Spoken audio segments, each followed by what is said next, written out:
Blog Talk Radio.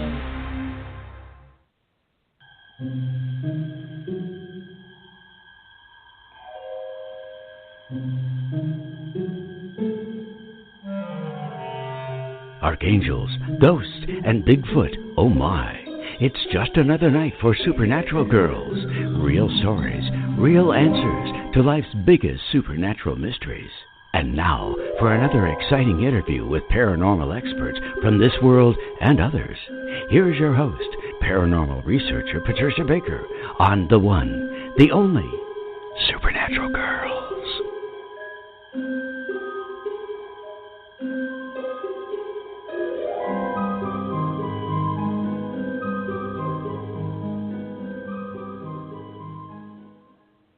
Welcome, everyone, to another exciting episode of Supernatural Girls Radio. I'm your host, Patricia Baker. I am here with my co-host, PK, all the way from Tucson, roasting at 104 degrees. My God, PK, how can you stand it? Well, I just figured a lot of people spend a lot of money going to these saunas, and I got mine for free. You sure did. You sure did. Oh, my goodness. Well, tonight we've got a great guest. We're going to bring him on in a few minutes, and his name is Jerry Wills. He is the most amazing person, a great healer that we met some time ago, and he's internationally renowned. Yes, he's one of our favorite people. We're going to be talking about all kinds of exciting things tonight, including the Amanu Maru portal. The only one we know of that made it through to the other side and then came back alive. So we've got a lot to share with everybody tonight with Jerry. So fasten your seatbelts, everybody. But before we meet Jerry on the air, PK, tell me what's going on with the numbers. Everybody wants to know. What's happening? Well, the best part is this is a brand new month. And the brand new month is all about family issues, but only because it's a 6 month. June is always a 6 month. So anytime we deal with that, we deal with family stuff. But primarily, it's about our money. It's a month that we deal with our finances, what to put where, how to hold on to what we have. And it really gives us an opportunity to put some things aside that can make something grow for us, because we are in charge. We have a better chance of being in charge and in control right now than we have had for a while.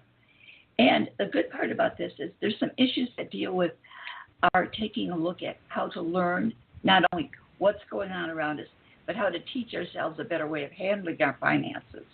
I think that in itself is a very good element. And by the way, one of the things that we'll be talking about tonight has to do with healing with Jerry, but also the fact that this month deals with alternative health issues, which is a very positive way to go with the wonderful guests that we've got with us tonight.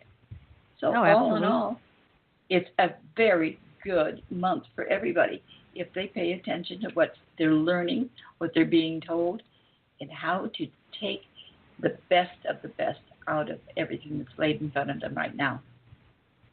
Well, it sounds like a nice change of energy going into June. Yeah. I like it. I like it a lot. I do too. Very nice. The best part is what we do for family and friends is going to make a big change for all of us. Okay. Besides that, there's some secrets coming out. We can't get away from it. Secrets are going to be made known to us this month. We've been getting a little bit every month, but there's going to be a bit more of a jolt coming this month. Well, maybe I cannot towards the middle or into the month. Oh, goody, goody, goody. I love it when secrets come out. And, I've been noticing, especially on Fox News, they have been reporting, a lot of soft disclosure again, a little bit here, a little bit there about UFOs. It seems now every day I'm seeing a story on Fox News about UFOs. Now, it's nothing really incredible. I mean, once in a while they'll share that Pentagon report and then a little bit more about the Pentagon report.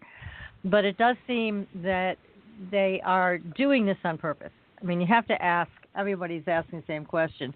Why now? I mean, we all know this stuff is real. We all have known it for years. But why now are they leaking these little soft disclosure stories? They must have a plan in place, right? Well, don't you think that they're leaking it so that when they give, you hear the drum roll coming up? That's what's happening. We're going to hear that drum roll where they're going to dump it all at us at one time and go, oh, well, we told you all along it's happening. Exactly. I think you're right. I like that. The drum roll. That is what it kind of feels like, is a bit of a drum roll. Yes. A good one. Well, one of our stories on our Facebook page is all about a researcher who claims there is a boy in Japan. They call him the UFO boy, and he can contact UFOs telepathically. So that's on our Facebook page. And I'll tell you a little bit about the story. It's fascinating. It says, now again, there have been a number of people that claim to be able to do this. We've had some of them on our show. And this is a 13-year-old boy, Toshitaro Yamaguchi, and he is from southern Japan. And he says he can communicate telepathically with whoever or whatever is in control of several anomalous objects reportedly photographed by Edo. So is Japan's UFO boy the real deal? Well, people are saying yes. There's Yahoo Japan and a Korea-based internet portal. They have both covered the story, and according to their reports, this young man can attract unidentified flying objects, or perhaps they're attracted to him. So Yamaguchi posted what they are reported to be doing, and it's all on social media in Japan. I guess it's taking them by storm over there. They're showing several different types of UFOs seen over Tokushima Prefecture. It is reflected on the street lamps at the side of the road, and they quote, "I wonder if it is an Adamski type UFO." So that's a great story. There's more to it. Be sure to go to our Facebook page. It's on there.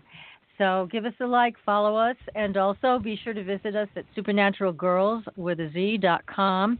You can reach Patricia Kirkman there, PK, in case you want your own numerological reading to see what's coming up for you, patriciakirkman.com, or, again, supernaturalgirls.com. Also, you can click on PK's email right there. And I also have another page that you all might be interested in. It's called The Real Zombie Plague, and it's all about autoimmune disease. Any of you who want information, any information I find that seems reasonable and helpful, I'm posting it on that Facebook page. So be sure to visit it. It's The Real Zombie Plague. Then it does make you feel like a zombie if you have autoimmune disease. That's for darn sure. Definitely does. Definitely does. Then there's just not enough places that people can go to get information about what to do. I know it. It's really frustrating for a lot of people, just in terms of getting a diagnosis. Very difficult to get the right diagnosis. And if you don't have a good diagnosis, you don't know where you're starting from, it can be even more troublesome. So it's The Real Zombie Plague is a great page to go to, and it can give you some of the latest, greatest research that's going on that is helpful. A lot of it out there isn't, but the stuff that I post, I'm very careful to post the things that will be helpful to autoimmune patients. Hopefully we'll get rid of this scourge one of these days. It's an epidemic. That would be nice. Yeah, it's outpacing cancer and heart disease by a mile. So the media is pretty silent about it, everybody. So you need to go to the Real Zombie Plague to get the news on that. I was going to throw something else out there, Patricia. Also is the fact that you do a lot of work with dreams. And there, not too long ago, there was a person that was healed because of what they found in their dreams. People aren't paying attention to that. And that's something you've got on your page that is very helpful for others. Well, thank you for saying that. Yes, I really want to encourage everybody to pay attention to their dreams at night. Write them down in the morning. Learn how to interpret them because they're filled with good information. I will tell you, in this book that I'm working on for autoimmune disease, I actually had several dreams that told me where some of these things got started and actually how to treat it. That's going to be in my book. And anybody can do this. There's nothing special about me and being able to pull this information out of the unconscious. We can all do it. It just takes a little bit of attention, a little bit of time. And you can keep track of your dreams now right on your smartphone if you want. You don't have to be old-fashioned like me and use a pen and paper, but you can use your iPhone or Android or whatever. So anyways, it's worth the effort, everybody. So anyhow, but we have a great guest. He's one of our very favorite people in the world, Jerry Wills. He is an internationally renowned healer. He recently made his way down to Peru with his wife, Kathy, and he's been there before also. But in one of his earlier trips, he actually disappeared into the stone portal at Amanu Maru, and witnesses saw him disappear into thin air. He had just gotten married to his wife. Can you imagine Kathy standing there watching this happen? We're going to find out all about this incredible adventure and other things. A lot of other things. Apparently there's a lot happening in Peru, and Jerry's seen it firsthand, so we're going to get him on right now. So, Jerry, welcome to the show. Hey, thank you for having me on. It's our honor. Now, gosh, I'm not even sure where to start with you tonight because you have had so many exciting adventures. But you recently came back from an excursion into Peru with your wife. What was it that made you go there this time? Well, we had a scheduled trip. We offer trips down to Peru. Well, we used to. It had been about 10 years since we had done that. And folks were asking, when was I going to go back? When were we going to go back? And they wanted to go down to the jungle. They wanted to experience ayahuasca. They wanted to meet with a shaman, and have that experience down there. So, after giving it some thought, I decided, and Kathy, and I both decided that that's fine. We'll put a trip together, and we did.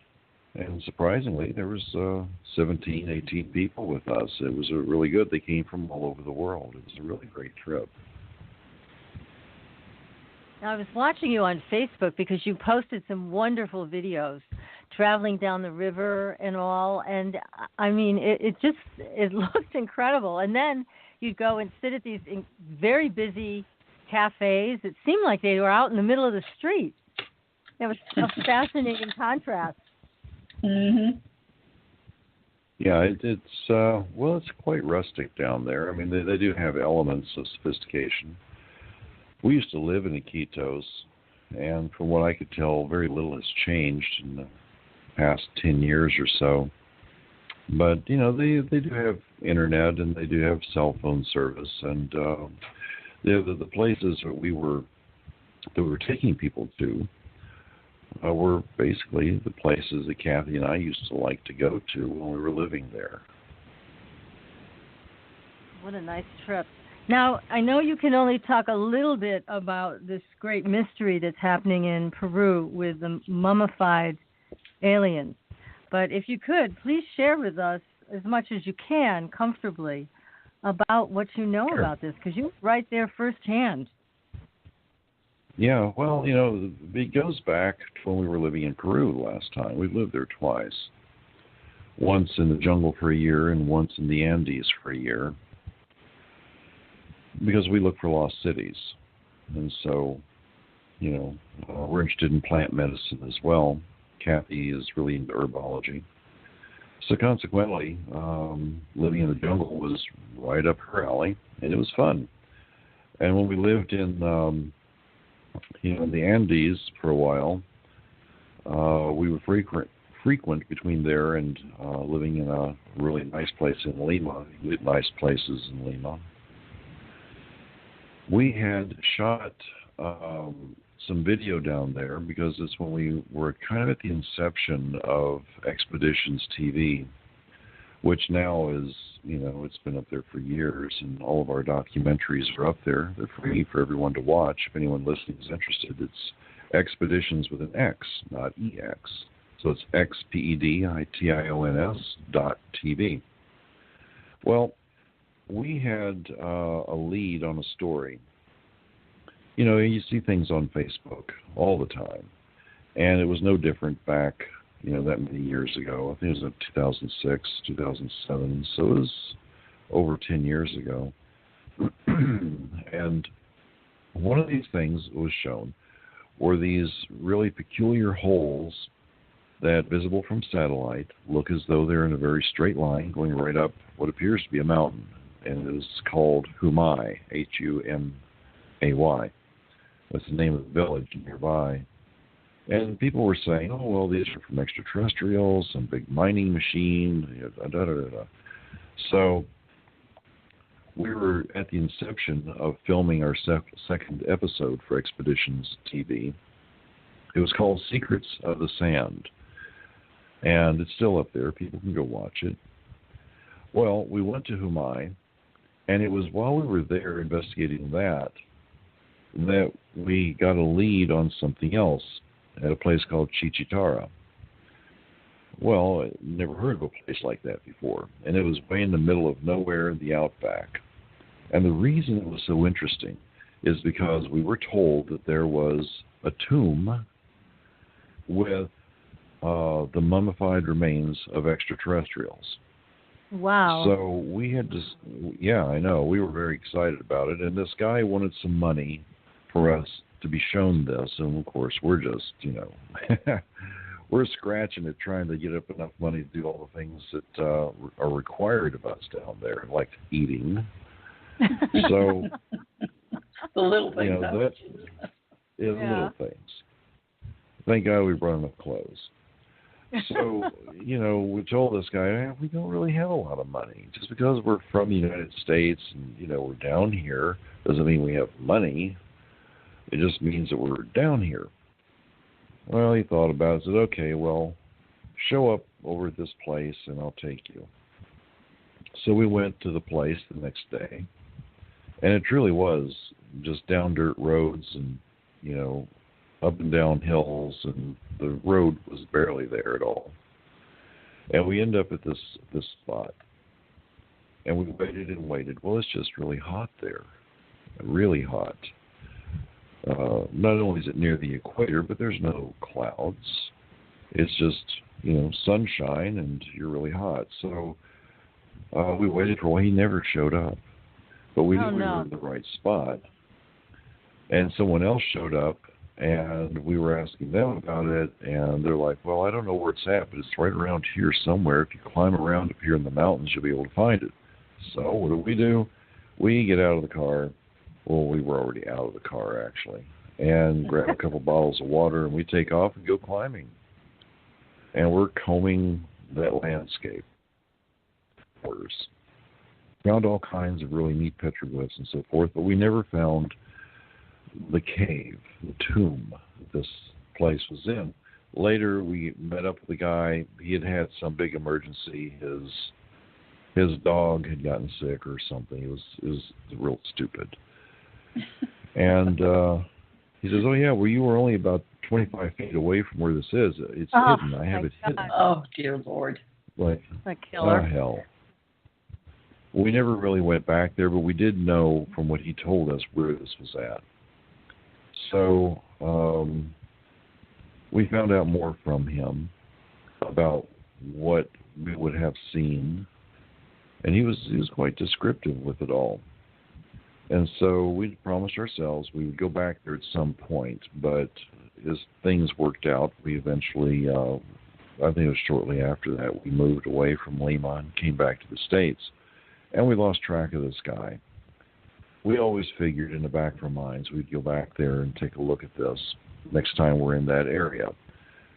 Well, we never really went back into that area because it isn't an easy place to get to, first of all. And if you don't have your own vehicle, it's very costly to hire a vehicle to get you back there, because most vehicles you'd have to hire are four-wheel drives, and of course that's expensive down there. You're from the United States, you must have a bank in your name, and you can afford whatever they ask. Yeah. So, you know how that is. We figured it was safe, and we would just get back there at some point. Fast forward ahead to, what was it, late last year. This story gets broken about it.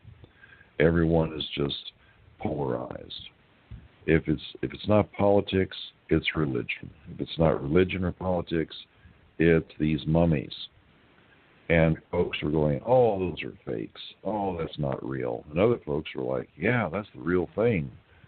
And, I'm watching some of the commentary. It can be quite rude and abrasive on Facebook, as I'm sure you've seen. Oh, yeah. So I finally got to the point where I was tired of looking at this, and then, of course, someone asks me, what do I think? So I just said, hey, I know where they came from.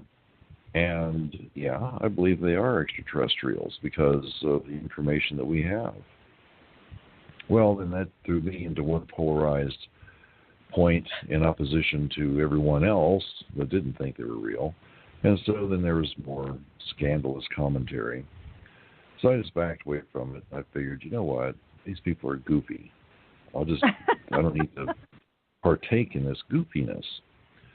And then it goes even farther. And it goes to the point where these things happened, and people said this, and those things happened, and now the Peruvian government's saying they're not real, and this testing over here shows that they're just humans, and yada, yada, yada. Well, I don't know if they're human or not, but I do know from what I was told, and subsequently what I had seen, because, x-rays don't lie.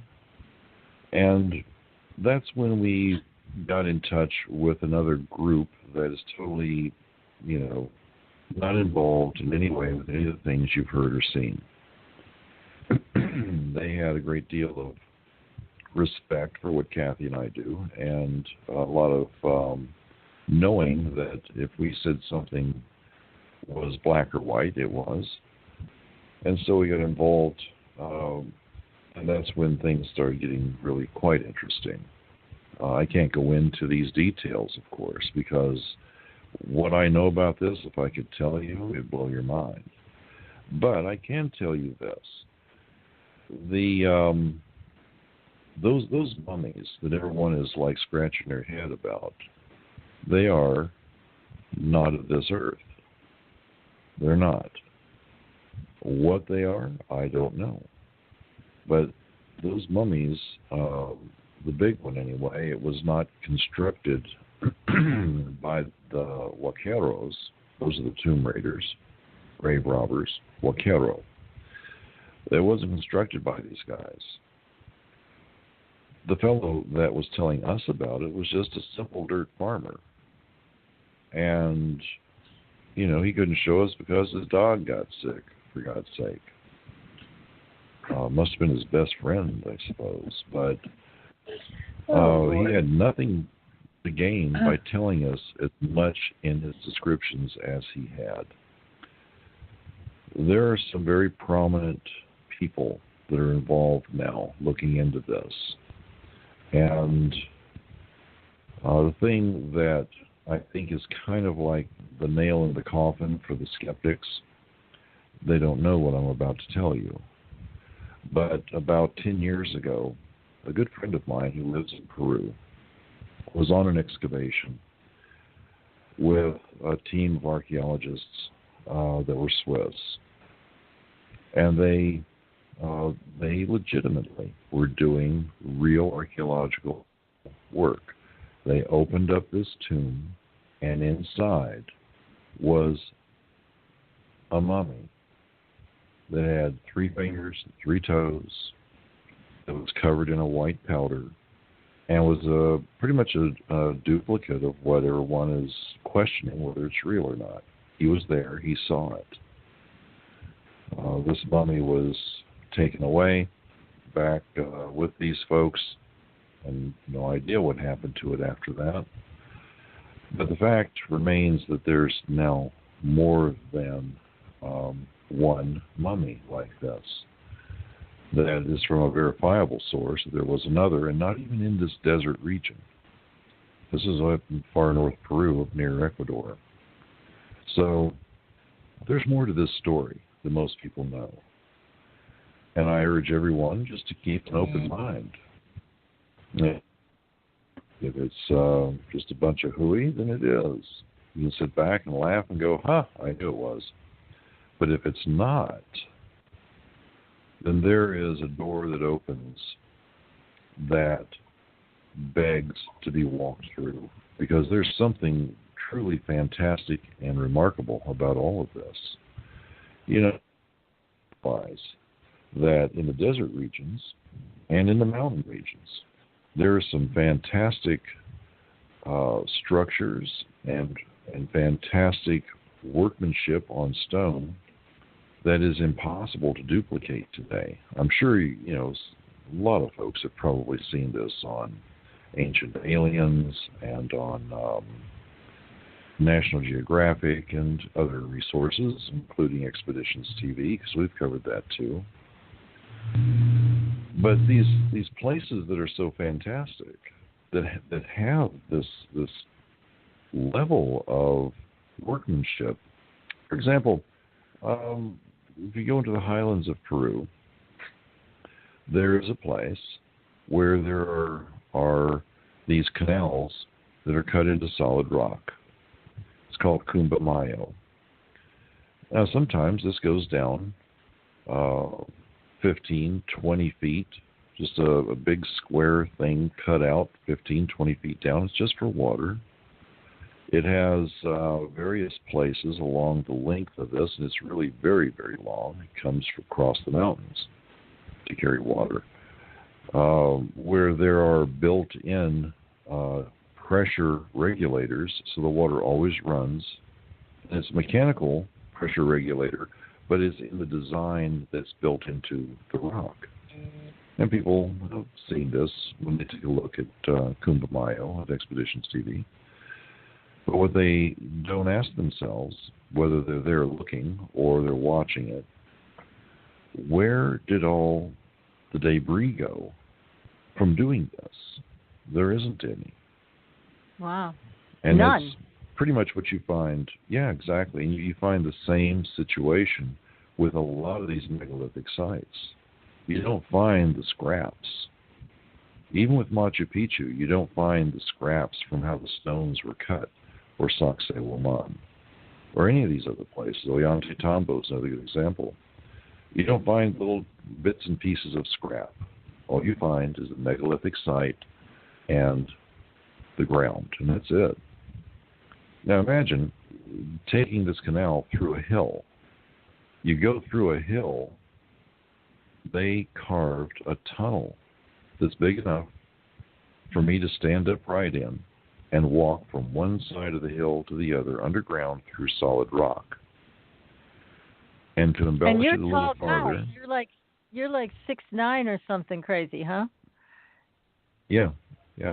So we're talking about a really tall person walking. So yeah.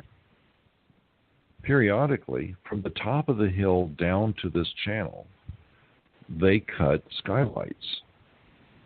Oh my gosh! So you can see, and these things are visible on satellite images.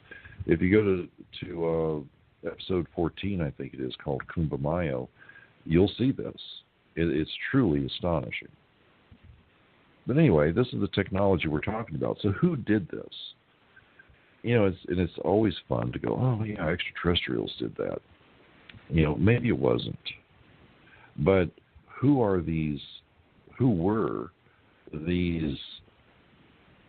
people who are now three-fingered and three-toed mummies? Who were these people? And what influence did they have on the folks that were there? Now, for sure, Mayo and a lot of these other places were built thousands of years before the carbon dating illustrates that these mummies were when they were once alive. Well, we're only looking at, several hundred years ago. So that leads you down another path. Who were these people? And who are these three-fingered, three-toed beings? It's just a fascinating study, and that's the reason why we continue to go down to Peru, which, in fact, we're going to be going back down there in September. I think we're leaving like September 14th when we fly out. And this is a trip that's open. This is a trip, Jerry, that's open to people that can come with you. Is that one of those groups that you're organizing, so that our listeners could contact you about this if they were interested? Oh yeah, they can come along with us. It's a 2-week trip. Fascinating. Yeah, 2 weeks. Absolutely oh my fascinating. gosh. We always start in the jungle, just because I like that. But the last portion of the trip is going to be going down to this area I was just talking to you about, Chichitara, Ica City, there's a guy named Sixto Paz Wells that used to have meetings out there in this desert, because it's all desert south of Lima. It's one of the driest places on Earth. No recorded rainfall in history. So the ground is very hard. It's very baked. That's why those holes in Humai are so fantastic, because the ground is like cement. Well, we're going to go down there. And one of the features down there is a museum that was opened by Dr. Javier Cabrera. It's called the Ica Stone Museum. And these stones have all of these petroglyphs on them. Some of them showing Caesarean section being performed.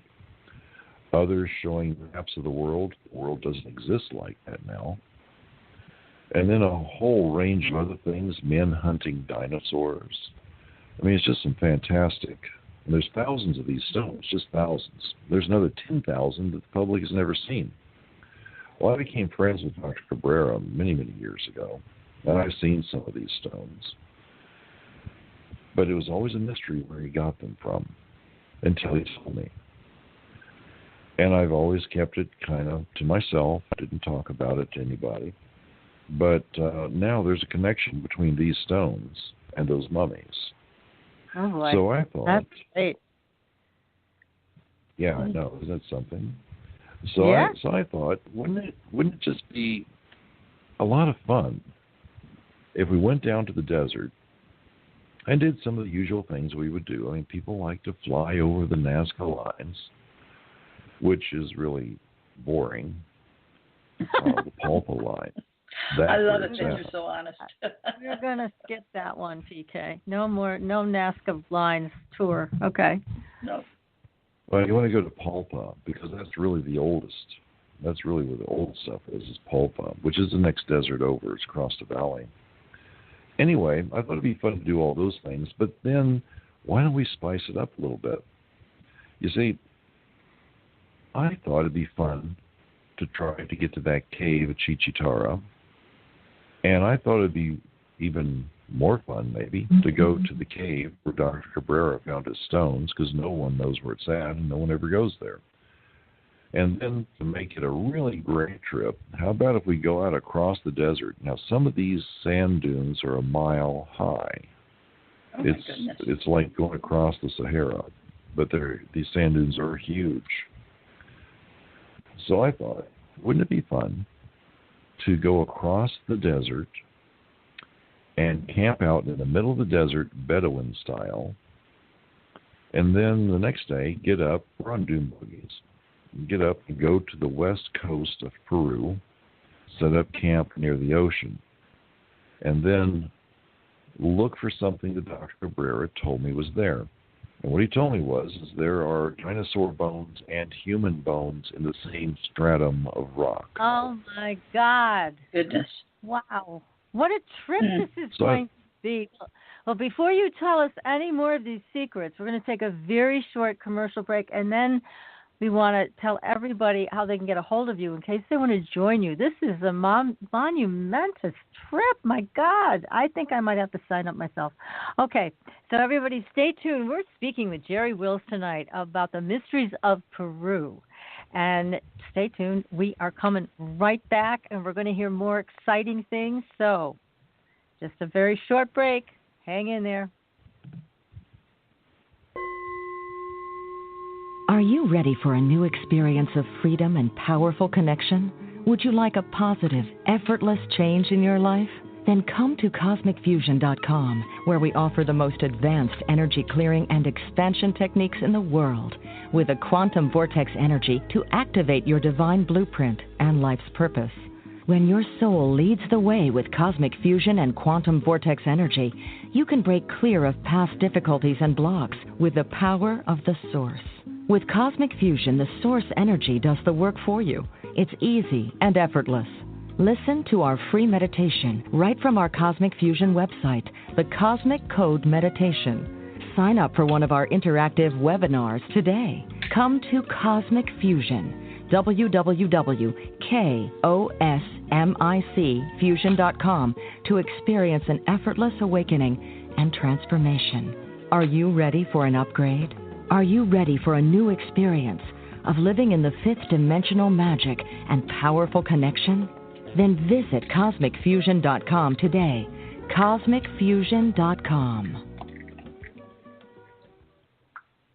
Astridian is a family of cosmetic products with 98% pure ionized minerals. We combine our science with a blend of essential oils to nourish and take care of your skin's health. How does it work? All Astridian products contain the proprietary redox technology, having the capability of simulating an ionic zinc-copper superoxide dismutase effect. This free radical scavenger currently in your body has been diminished by toxins and the daily stresses of life. It is a perfectly balanced mineral complex that all $200 an hour dermatologists, their professors, and ancient history have proven. Redox technology is a process of reducing the skin's oxidation by transferring electrons from a radical state to a stress-free normal condition.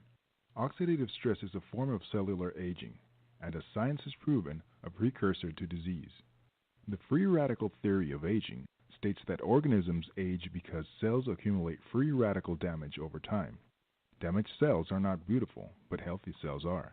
The Astridian family is presented in 4 different uses that cover unique benefits to your body. They are the Essential Anti-Aging Series, the Multivitamin Series, Sports Series, and Professional Series. Regain your youth with the power of Astridian. Visit www.astridian.com and inquire. Use the code SUPERNATURAL and receive a 10% discount on your first purchase. Astridian, the beauty of being healthy. Your property tax bill. Have you seen it lately? It's frightening. Your property taxes are going up while your home value is going down. It's time to fight back and win. For the real truth about the property tax system, get attorney Pat Quintilian's book, Are You Getting Screwed on Your Property Taxes? How to Find Out and How to Fix It. Attorney Quintilian answers all your questions and gives you the facts you need to fight a property tax bill that is spiraling out of control. You'll also read about what happens to property owners who don't check their property records, only to find out too late they're taxed on square footage, fixtures, and even buildings that they don't own.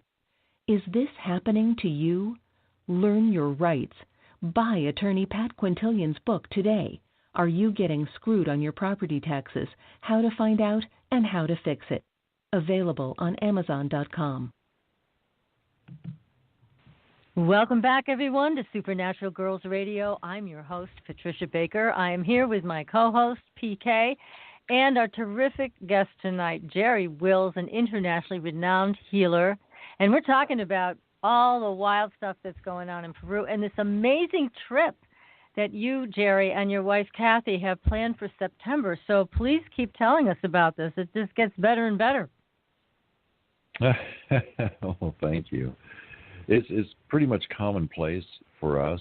This is how we do things when we go down there by ourselves, and we just figured it'd be fun to involve everybody else, you know. Sometimes it's fly by the seat of your pants, but it's always an adventure, and it's always very exciting and typically exhausting at times. But, you know, Dr. Cabrera, to continue with what I was talking to you about a moment ago before the break, Dr. Cabrera told me about this stratum of rock. The stratum is basically just an area, you know, like a layer of sediment perhaps, that has now become exposed because the shoreline is etching away as the ocean is running up against it. And in this stratum of rock, there, he said, we could find the remains of a dinosaur. He didn't say what kind, so I have no idea. And he also said there were the remains of a human being, the skeleton of a human being, to be found there as well. And he was astonished by this. He was so excited. He wanted to get me over there to see it. And, of course, I wasn't able to go at the time.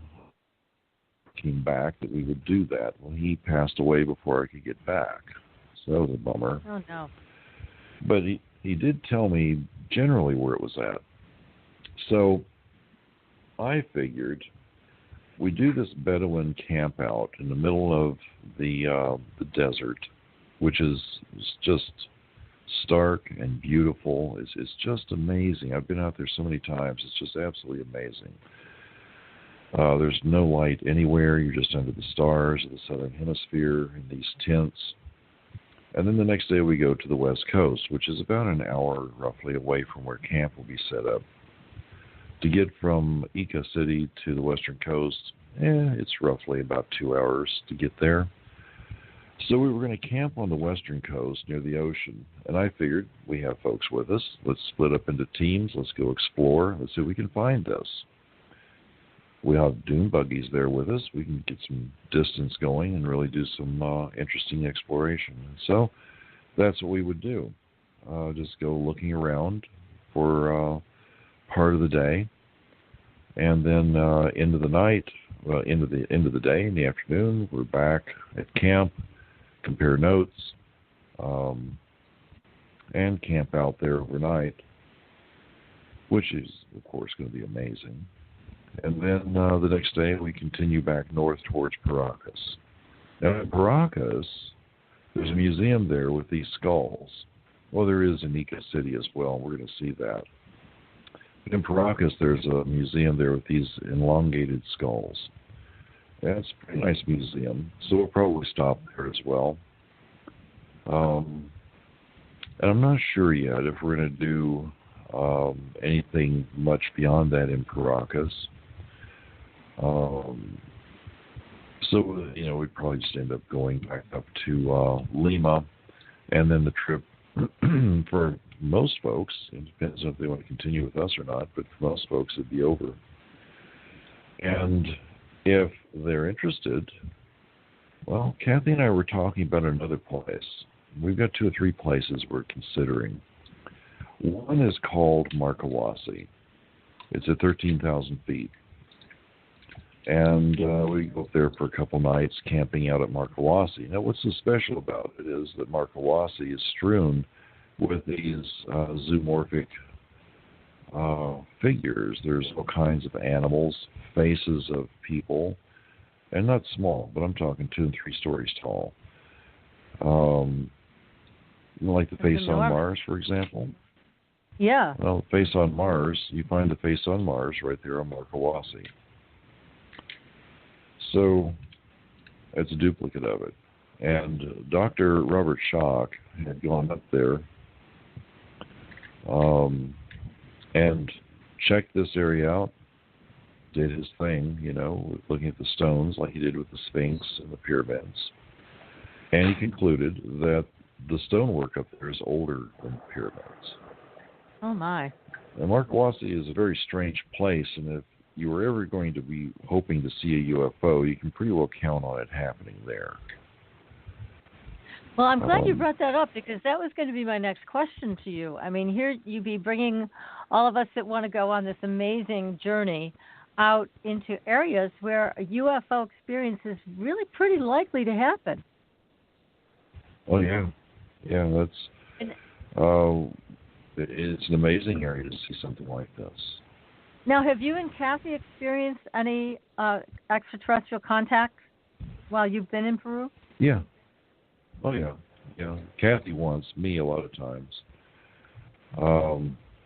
You see, during the mid-'90s, when I was going down to Peru, I inadvertently made friends with this guy named Reg.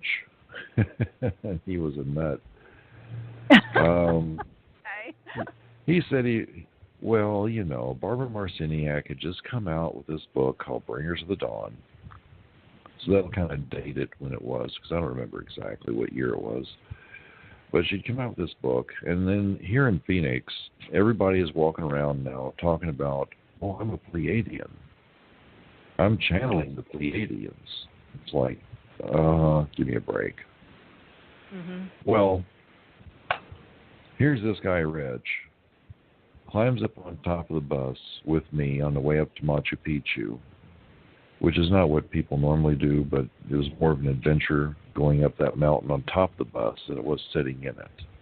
Oh, yeah. And that'd be a mixed emotion. Wow. So this guy Rich climbs up there, and he seems to know my name and know a little bit about me. Well, I'd never seen this guy before. And so I asked him some questions, and he basically, and very casually says, well, I'm from the Pleiades. I'm like, okay, I said, you've probably read that book by Barbara Messiniak, haven't you? He says, well, we know about it, but no, we haven't read it. And so he says he's from the Pleiades.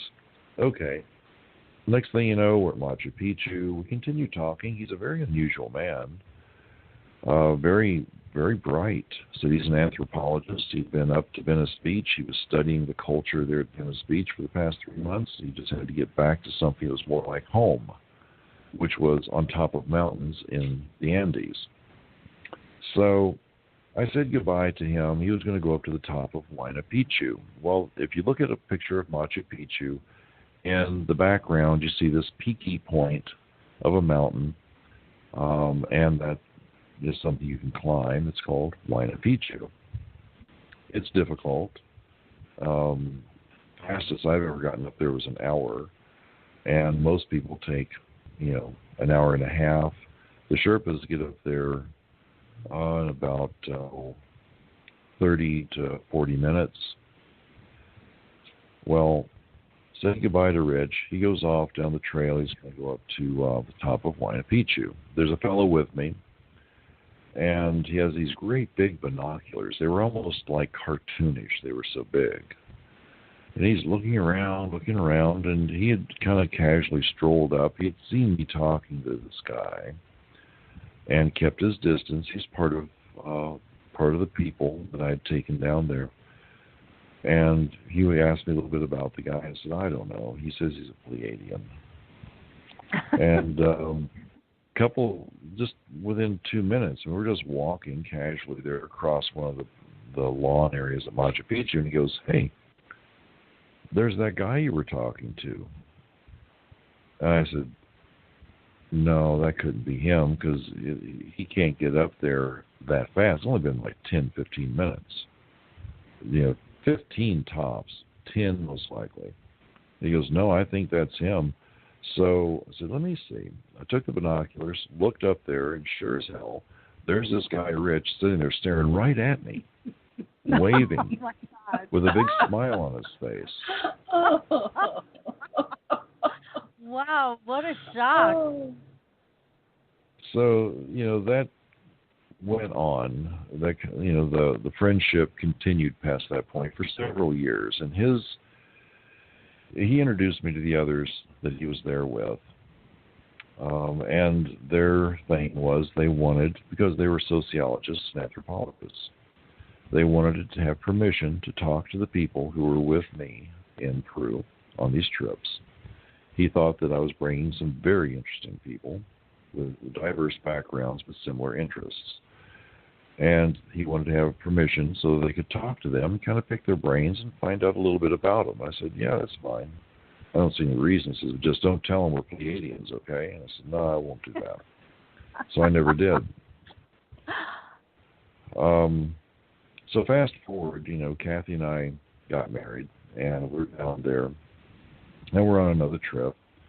And I'm carrying some a bow and some arrows from a jungle tribe that had presented them to me as a gift. Because when I go down there, I work on people and bring them medicine and food to these remote villages to try and help them. So they always give me something. And this time, the chief of the Bora tribe gave me this great big ironwood bow and a whole quiver full of arrows. It was very groovy.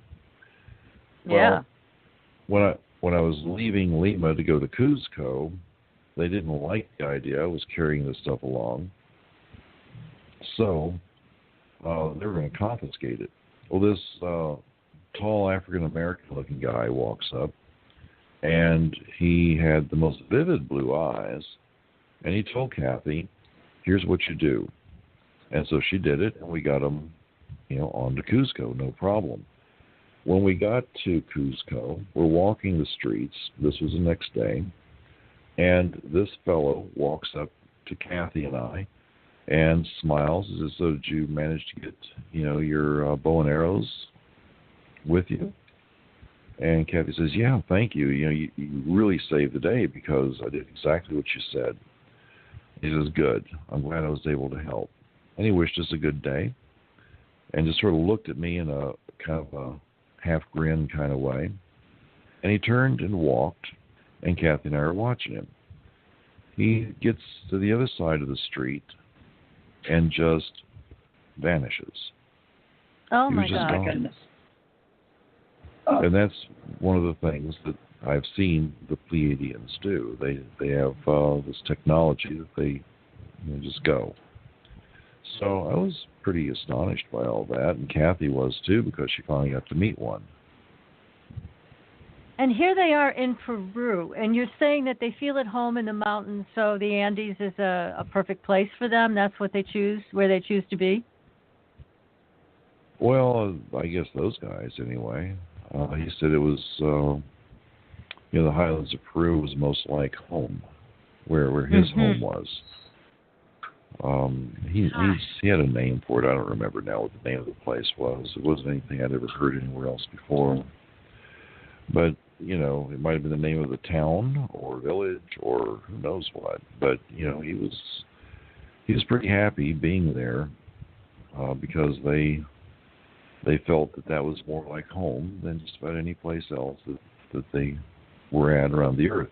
And he said that also it was difficult for them to be around people for very long because the, let's call it the vibe, because I don't know how to explain it other than that.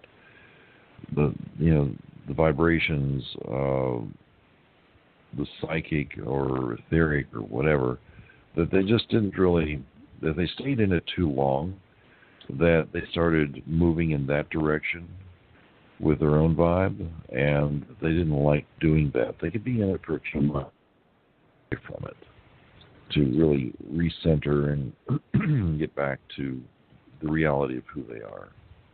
Well, that makes sense. I mean, they must be so super sensitive to all of that. Yeah. Well, I mean, this guy was terrifically powerful psychically. And the reason why I know that they were Pleiadians, I mean, not because the guy vanished. I already knew they were Pleiadians long before that. Because, Rich landed a UFO in Saddleback just over Machu Picchu. Told me he was going to do it. And, he was up there with one of his counterparts, and they landed this UFO. And I've seen him do things with UFOs on 2 or 3 other occasions. So, if someone's in a UFO and they say they're from the Pleiades, I'm not going to debate it with them. Obviously, they could say they eat rocks, and I wouldn't debate that with them either, because, if they're going to walk out of a UFO and say they're from somewhere, it's like, okay, I'll just nod in agreement. So that's great. Nice to meet you. Exactly. That sounds like a reasonable response. Yeah. Oh, my goodness. What I thought so. Exciting adventure. I mean, you've had one adventure after another in this magical place called Peru, and there certainly is a lot going on down there.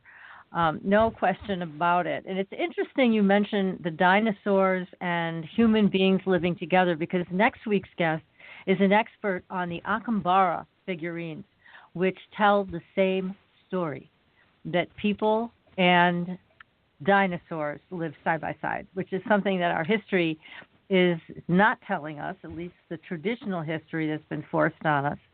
But certainly things are not what they seem. And here you're talking about the same thing found in Peru.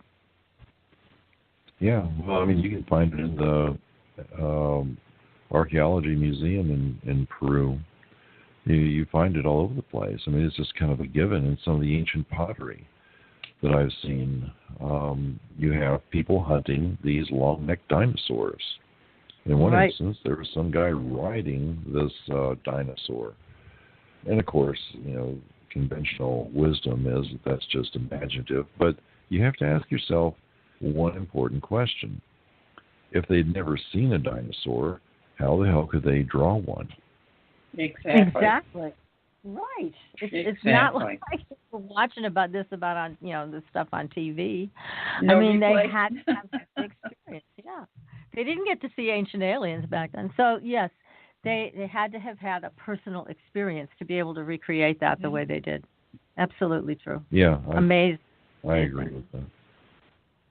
And there's so many other things. I mean, Peru is an amazing place. Yeah, but before we go any further, because my phone is blowing up over here with text questions about how people can get in touch with you, Jerry, about the trip. Can you give people an email or just tell them to go to your website, whichever you'd like?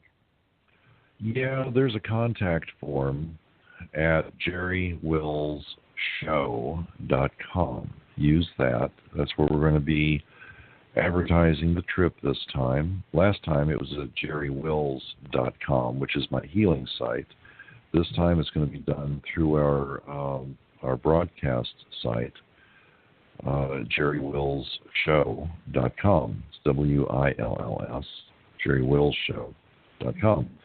And if they're interested, they can drop a line in there, and they can also sign up for a mailing list at that same website.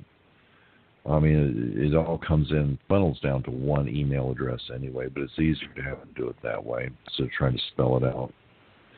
But, yeah, if they're interested, that'd be fine. I think that they would, if they're really serious about doing it, this is not a tourist trip altogether. There are elements to it like that.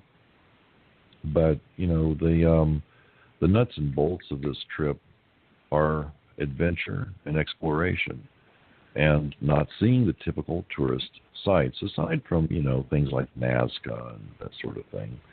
We're not going to Machu Picchu, and I probably will go back to Machu Picchu again.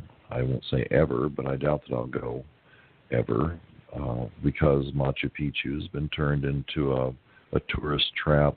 Mm-hmm. And the security there, it's more geared towards hurry up, go see it, and now get the hell out. And I don't like that. If you're going to see a place, you need to go in there and really experience it, not be herded through like a bunch of tourists and then told to leave. As it is right now, they have two different times you can go in, and they're going to change that. They might have already done it by now, to where there's you have three different choices of timing to go in, and your timing is really very limited. So it's like hurry up and see it and get out of here. And no, that's no fun. That's sad. That's so sad. Yeah. Well, it sounds like your trip that's is going to be an adventure and a half. So people can contact you there and fill out a form or ask questions about the cost or things like that. So that's excellent. It's a wonderful thing you're providing for people. And I know there's plenty of people, Lisa just texted me, that are interested in learning more. So, but we've got to get to one big experience tonight, Jerry. I know PK and I have been waiting to hear this all week. You are the only person that we know that has been to Amanu Maru, gone through the portal, and come back out in one piece. Now, I want to mention to you, Jerry, that we've had Patrice Chaplin on the show a number of times, and she takes people to a portal in Girona, Spain. And I told her about you. Remember that, PK? We were talking about Jerry. Right. We were talking about Jerry. Yours probably were burning. And we said, we know somebody who went through a portal physically. And she said, I have never met anybody who has gone physically through it and come back. So I think you're quite unusual, Jerry, in what you've been able to experience. But we're all on the edge of our seats now because we want to know what happened. Well, I never expected this to be a real thing. I'd been told about this by this very, very old man who was an Aymara Indian. Found out, much later that he was a master teacher of shaman. But I didn't know at the time. He was just Pedro to me. We became friends. And one day I was asking him about this place. It's Amanu Maru. It's in southern Peru, not far from the Bolivian border, not far from Desaguadero. near the shores of Lake Titicaca. You can see Titicaca from there. And I'd been there once before, and everyone said it's the Devil's Doorway. People go there and vanish. So I was asking this fellow, because he's from Lake Titicaca, what's the story? And he told me the story about it. It's where the ancients come through periodically, and they go and survey the land, where they used to live, and then they go back to the doorway. They make these tones, he heard, and they vanish back into the doorway again. Well, that sounded like quite a myth and a tall tale. But still, I had respect for this fellow, and I said, well, can you tell me what the tones that you heard? And he says, well, if I tell you, you have to promise never to share it with anyone because this is so dangerous. People do go there sometimes. There have been people who have gone there, let's say, over the years, and they've been at this doorway, and it just sucks them into the doorway, and they're gone, and no one ever sees them again. Mm. So it's like, I've heard of that before. So he told me the tones. Now we get to the point to where Kathy and I are married. It's November of 98, I think. We hadn't been married very long. We got married September 14th of 98. So we're down there doing this. And we are at the doorway. I decided to go there at night, about 11 o'clock at night, because there wouldn't be any traffic on the road. And the place at the time was just vastly unpopulated. It was just a dead silent place. Went there with Kathy and a group of people. And it's just cold as hell because you're at 13,000 feet. You can't stay warm. So I had on this big London fog fleece, down-filled jacket, not fleece-filled, but down-filled. Big Michelin tire kind of looking jacket. I kneeled down the doorway, and I started making the tones. I'd already told Kathy what I was doing, and she's like, okay, well, I'll just wait here for you. I said, yeah, you better wait over here about 30 feet away because if something happens, you're safe, I think. So started making the tones, nothing happened. And it got closer and closer to making the tones correctly because I had to practice. I'd never really done it before. And suddenly there was like this presence that just sucked the air out of the surrounding, atmosphere where I was at. It was hard to breathe. And I felt like I was falling forward, like in a dream where you're falling. And I just pushed on through because Pedro says when you feel that, you're just about ready to go. And apparently he'd done this or gotten close to it. So I just kept going, got a little louder, more intent with what I was doing, more specifically pronouncing these tones. And all of a sudden, I felt like I'd just been sucked into it and was falling head first. It was an awful feeling. Whoa. Now, I'm thinking I must have passed out because it's all black. I'm still thinking. And I blink my eyes a couple times, and there's this sound like, when a tire is losing air, like if someone takes the tire stem thing out and it goes Yeah, that hiss. Well, Right. Imagine if you had about 100 of those tires of different sizes, all doing it at the same time, not objectionably loud, but it was all this white noise sound. Mm. And then I became aware that I was looking out into space, and I was seeing, stars and nebula and things. Just, they weren't moving very fast. But then I took a look ahead, and I was just screaming towards things, and it felt like I had a bit of vertigo with it.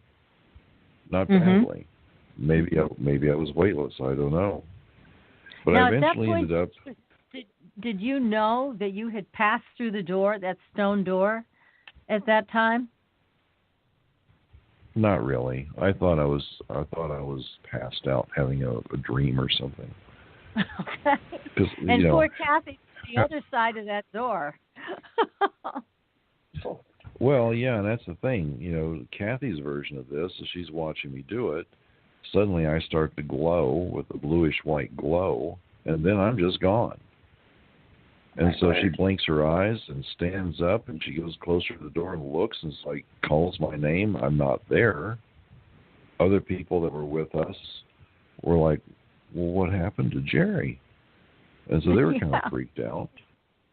I bet. Meanwhile, I'm screaming to the cosmos, thinking that I just blacked out. I'm having a dream. I encounter some shift in density. It's like I was moving through a membrane is the only way I could explain it. And then I popped out the other side, and I'm in this white room. I'll give you a thumbnail sketch. The white room was nondescript. There was no way of telling where walls and floor and ceiling met. It was just amorphous. There was no mist. It was all very brightly lit. And I'm looking around, and I'm calling out, if anybody's there. I'm still thinking I'm dreaming, but not so sure at this point, because I can stomp my foot, and in dreams, if you stomp your foot, you really don't feel it. At least that's been my experience. Right. So I'm finally greeted by the sound of a man on an intercom who is speaking English, obviously, because I understood him. It was with a bit of an accent, but I really couldn't tell you the accent. Let's just say it was like a European accent. It was very crispy and distinctive. Mm-hmm. And he wanted to know who I was and where I'd come from and what I was doing there and, 20 questions. And so I'm answering his questions, and I have questions for him too. So we ended up talking for, I don't know how long. It seemed to me a long time. Now, I had a watch on. My watch, normally it was a digital watch. It normally shows you what time it is. The watch face was just like someone took the battery out. There was no display there whatsoever. It was digital, little digital numbers, Yeah, nothing. And there came a point where I was getting a little bit more anxious about this whole situation, because now it was becoming kind of scarily obvious that something did happen. And now I'm saying, hey, Kathy's waiting for me. I've got to get back. I can't stay here. How do I get out of here? And he was very calm, reassured me. He says, I can help you do that. And he told me what to do and guided me in a direction to keep walking, until finally I turned a corner, and there was this large, gelatinous, dark mass just floating in the air, being held in place by these rods that had these little beads of light running through them. And I remember it was more red than anything else. It was just like, no specific pattern. It was just crazy looking, and I didn't really understand it. And he told me that was the universe I'd just come from, and that he was going to help me get back to where I belonged. And I said, I don't even know how long I've been here. And he laughed, and he says, well, you have to understand, you're in a different universe, so time is different here. Don't worry, when you get back to where you belong, everything will be fine. Because now I'm thinking, I even mentioned this, well, maybe I've been here for a few minutes, but back on Earth, I've been gone for a year. Right. I mean, who knows? What's happened to Kathy? What happened when I didn't show up, and now, we just got married. This is not good. That was a short so one. He says, well... I was going to say, no, to call a honeymoon. Yeah, so, he's saying, well, don't worry, it'll be all right. But time is not the same here as it is there. So he guided me. I went back into this mass. I just floated right up and right through it. And once again, I'm whizzing through space. And eventually, I see a dot that just keeps getting bigger and bigger. It's the sun. And I veer off to the right slightly, and I'm headed towards another little speck. It turns out to be the Earth. And I'm screaming down towards the Earth with such speed.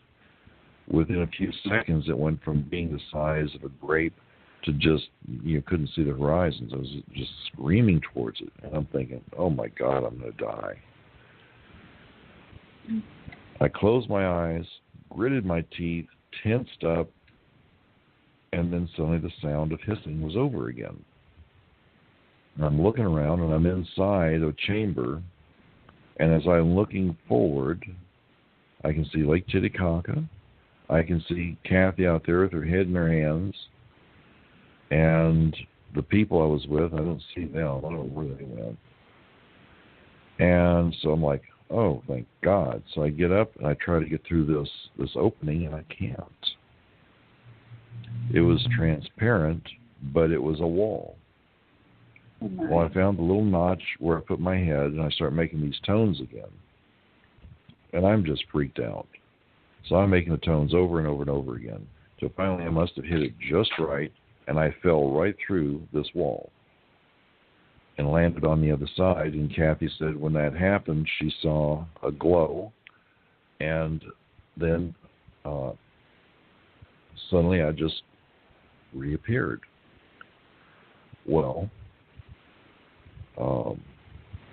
according to what she saw, I just reappeared, kind of like the way I vanished. And I wanted to know how long I've been gone.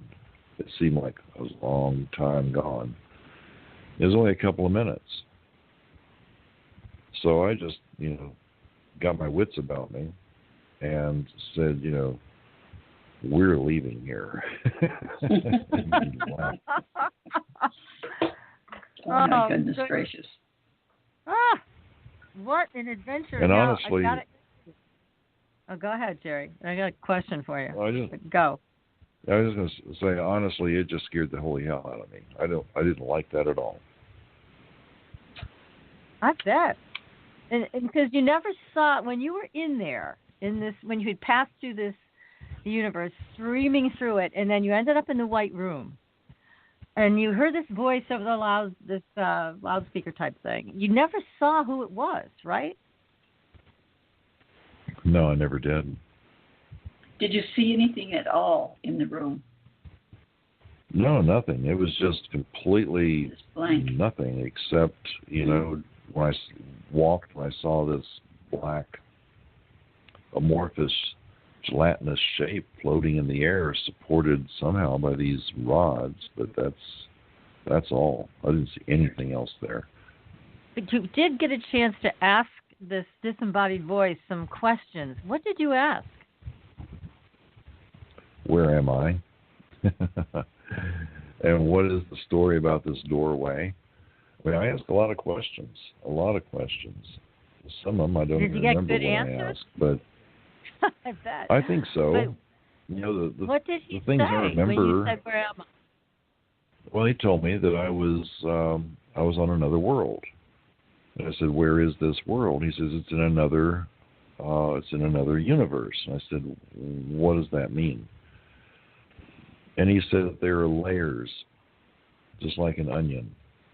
And there are layers. And you just pass from one layer to another. And now you're here. This is an entirely different universe. And he went on to explain at some point that what they had done was they had discovered that they were in a particular universe, but that there were other universes. And so their scientists, and who knows, maybe they were the scientists, but that they had years ago been working towards understanding the nature of this. And in doing that, they had set up simulations. And these simulations that they had set up, eventually they got to the point where they had, put the power to it, and they had tried to create one of these as a model to watch. And when they created it, our universe was born.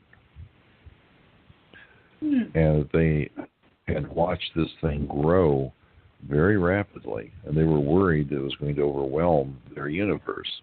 But apparently, what had happened is it got to a certain point and it just stopped. And it continually folded space-time in upon itself so that it seemed like it was infinite. And they eventually decided to go in and see what was there. And when they did, they at some point must have found the Earth. But he said that these doorways are all over our universe, and they helped to construct them so that they could move from one place to another very easily. And that I wasn't the only one who'd ever gotten there. But a lot of people that show up there didn't show up alive. And some people had gone through and ended up in other places, and they didn't know how to navigate this, so they never got back home again. Hmm. But the ones who did show up alive, they would always send them back. Okay. So as long as you get there alive, they would help. They would take pity on you and say, here's the way to get back. My gosh. Yeah. I mean, your mind must have been rattled by all of this. What an experience. Because you said you didn't think anything was going to happen. No, I didn't think anything was going to happen. I thought it was a bunch of hooey, big story. Kathy, she'd be the best one to address what I was like when I got back. We were talking about that earlier this afternoon. She says, you got back, you just got up and said, I'm back. And I was pretty freaked out. And then I said, we're getting the hell out of here. And we went walking about a half a mile to get to our transportation, and then rode back to the hotel we were staying at, the Taipikaila. And I didn't say a word on that hour-long drive back. And when we got in the room and I was sitting there and there was no one else around, I just told her everything. And she wishes now that she had recorded it, because she said, every little detail. You went into every little detail. Can't you remember all these details? I said, no, I don't. I mean, it just freaked me out so bad. I don't remember it. And so we both concurred that probably the only way to get at those little details was through hypnosis. So, I'm thinking I know people who do hypnosis. And I'm thinking to maybe have someone do that and record, whatever it is I happen to say, because I would like to remember this as well. It was extraordinary, yes. And I went back there with a group of people to try and to show them what had happened, give them the tones so they could try it. They had limited success. They wanted me to try it again, and as soon as I felt that tug and that dizziness, I just freaked out and said, oh, hell no. And I got away from there. Really? So that was enough for you that one time? Yeah, it was. But there are these doorways in multiple places around this planet. Yeah, what's that noise? I'm hearing somebody playing tic-tac-toe or something. I don't know what they're doing. It's not me. Anyways, we all have these ambient mics that are so powerful. They pick up everything, even what's going on in the next room. But it just, it seems like it was dangerous because they also, whatever this voice from the box told you that people had come there before, but they died during the trip. So clearly you were one of the lucky ones because you made it there alive, but other people did not. Yeah, apparently so. And I don't know why they died. I mean, maybe they just died of fright. Because it is a real weird feeling when you feel like you're falling, just tumbling. It's just so disconcerting.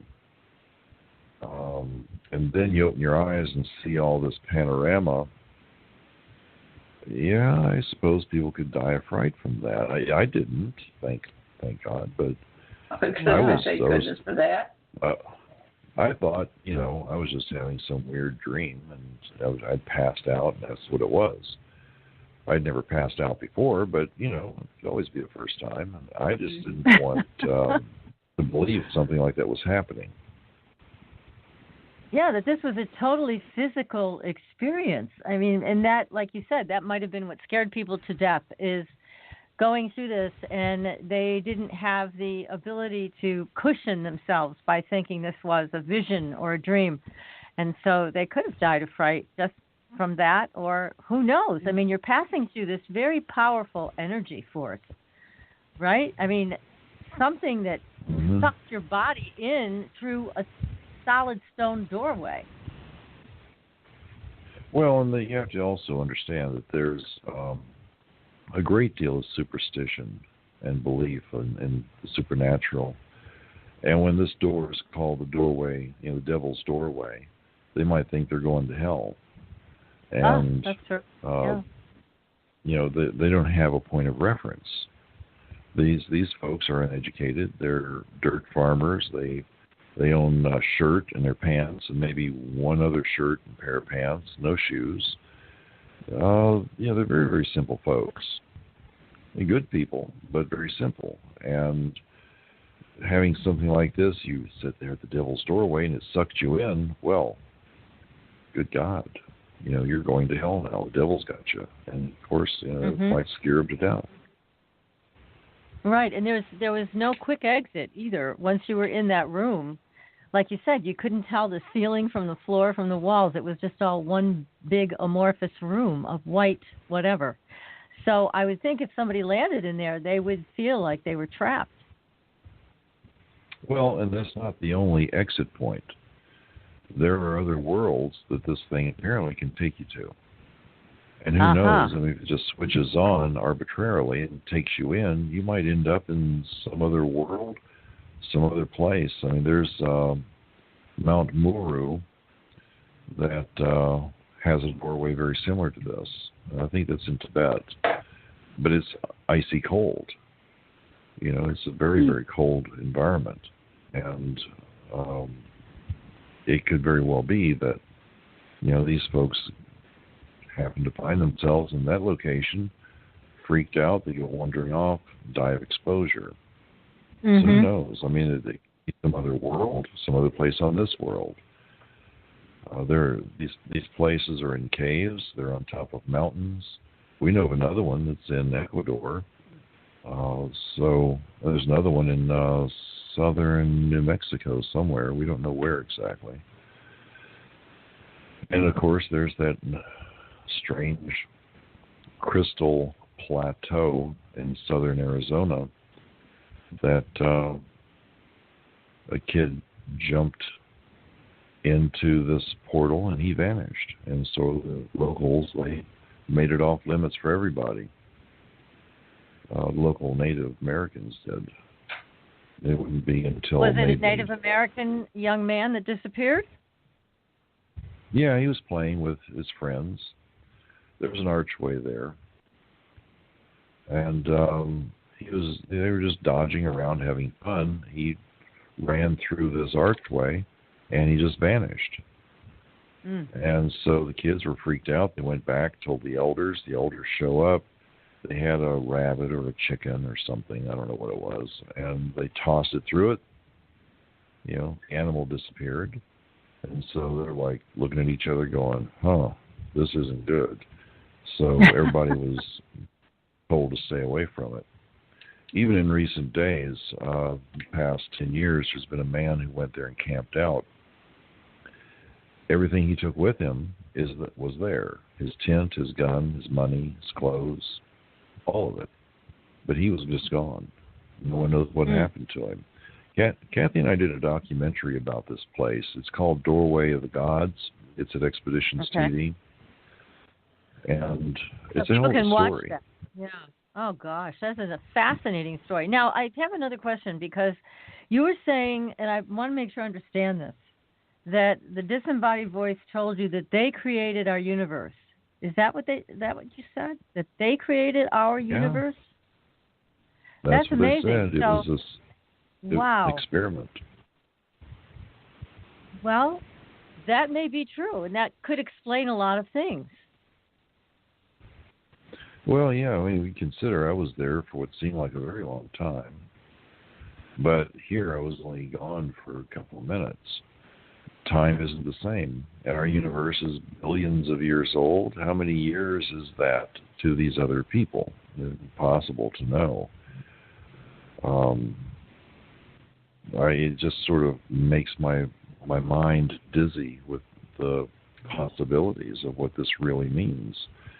And according to the way that he described it, because I've thought about this off and on over the years, this thing that they're doing over in Europe called CERN, the big particle accelerator, it sounds a lot like what they were talking about. Well, I don't know. I don't know what to make of that. I mean, I love science, but I don't know enough about that to even comment, except, it sounds like kind of what this fellow was telling me in that white room. Maybe. So creating doorways from one universe to another. Yeah. Well, that could be what they're doing. Who the heck knows? Creating a universe. Yeah, it's anytime you mess with the fabric of space, not that I'm a physicist or astrophysicist or any of that, but it seems to me that you start messing with the fabric of space, there is going to be distortions that are going to occur because it's been disrupted. Those distortions might make the permeability of that fabric such that you could move through it. And I'm sure there's got to be some aspect of these experiments with CERN that addresses that in some context, but I really don't know much about it. Well, we don't either. I mean, it's a mystery what they're really doing, but there's certainly been a lot of talk about the Mandela effect and how it's somehow related to CERN. And, of course, we don't have the inside story on that yet, and we're hoping to talk to people who may have the inside scoop. But there are certainly a lot of things that have changed in our collective memory for which there doesn't seem to be a logical explanation. Well, that's one of the things that's really disturbing to me, because I'm familiar with the Mandela effect, and if your listeners aren't, I encourage them to become familiar. But, I mean, just imagine this for a second. I go through this doorway, and then I come back. Did I come back to the same whatever that I left? I don't know. Yeah. Right. I mean, That's is there a duplicate of me and Kathy many times over across parallel lines of experience in other dimensions? And if so, and just theoretically, if that's so, did I leave one dimension, come back into another, and there's Kathy still waiting for me? I don't know that that's truly what the situation is, but it does bring about some interesting questions. I mean, as far as intellectually thinking it through, because the Mandela effect is extraordinary. I mean, the information about this is just extraordinary. There are things that I know, that I absolutely know, without any shadow of doubt, that are not the same now. That's right. And when I started noticing this, I had no idea the Mandela effect was a thing. And that's what caused me to wonder, did I come back to the right place? It's a great question, Jerry, because, I mean, just think about Beam Me Up, Scotty. How many times have we all heard that on Star Trek? But yet it's nowhere to be found on Star Trek anymore. It's gone. But yet we heard it over and over again. Beam me up, Scotty. I mean, it's classic. But yet it's gone from Star Trek. And a lot of things have changed just like that. It's scary and it's fascinating at the same time. And it doesn't seem like there are many people that do know what's going on. We're hoping to find somebody who can join us on the show and explain some of this to us. But, oh my God. Yeah, well, I'm hoping to find somebody as well, because I'd like to know. The thing that really popped my brain was, Toto, we're not in Kansas anymore. Yeah, I like watching The Wizard of Oz about once every 3 or 4 years. Yes, right. And when I watched it, that was missing. Mm-hmm. It is gone. And I thought, wait a minute, there's something wrong here. There's something very wrong. But Jerry, unfortunately, we're going to have to end this show. They cut us right off at 9 o'clock. But it's been an absolute pleasure, as always. We're going to have you come back and share more of these great experiences with us. But thank you so much. And next week, everybody, it is the Acambara figurines from Mexico. We are going to be talking about this again. So please join us. Until then, we'll see you on the Blue Highway. Good night, everybody. Good night. Thanks for listening. Tune in next week for another radio adventure with Supernatural Girls.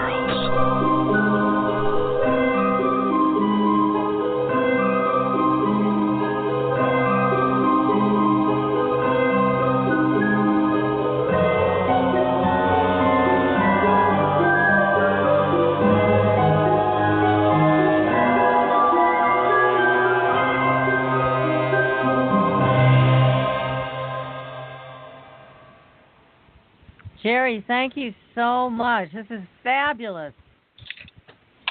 Oh, you're very Fabulous welcome. show, Thanks Jerry. for having me on. Oh, Thank you. You're great. I You have great really stories. enjoyed it. Oh, well, our love to you and Kathy. Give her a hug from us.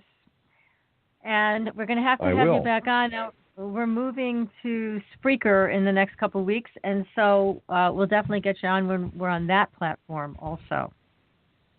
And you can, again, share more about this upcoming adventure in September. It sounds terrific. Really great. Yeah, it's going to be a lot of fun. I hope I can pull off as much as I'm hoping to. And it really just depends on, a couple pieces of information falling into place. We should have most of that in place, I'm hoping, by sometime next week. Oh, good. Well, this is great stuff. Yes, really. Well, keep in touch, please. And we'll definitely have you back on. Thank And you. again, love to you and Kathy. And incidentally, the fellow that you're going to be talking to about those stones, I'd be interested in talking with him as well, if you don't mind sharing his information. I'll send you his contact information. He's considered an expert on the Acambara figurine. So he's written a bunch of articles about it, and and there's some interesting stories that I've heard about them. They're the creator god figurines that came out of Acambara are very powerful. Yeah. So, anyways, it's the kind of stuff you would love. So I'll make sure to get you his contact information. He's actually in Peru right now. Wow, cool. So, yeah, he's down there now. And in fact, we had to put him on for scheduling because of his trip. So, yeah, I think you two have a lot in common. All right, well, thank you. I appreciate everything. Oh, the same with us. We love having you on the show. I'll get you that information in an email pretty soon. All right, thanks. All righty. Take care. Yep, you too. Talk to you again. Okay, good night. Good night.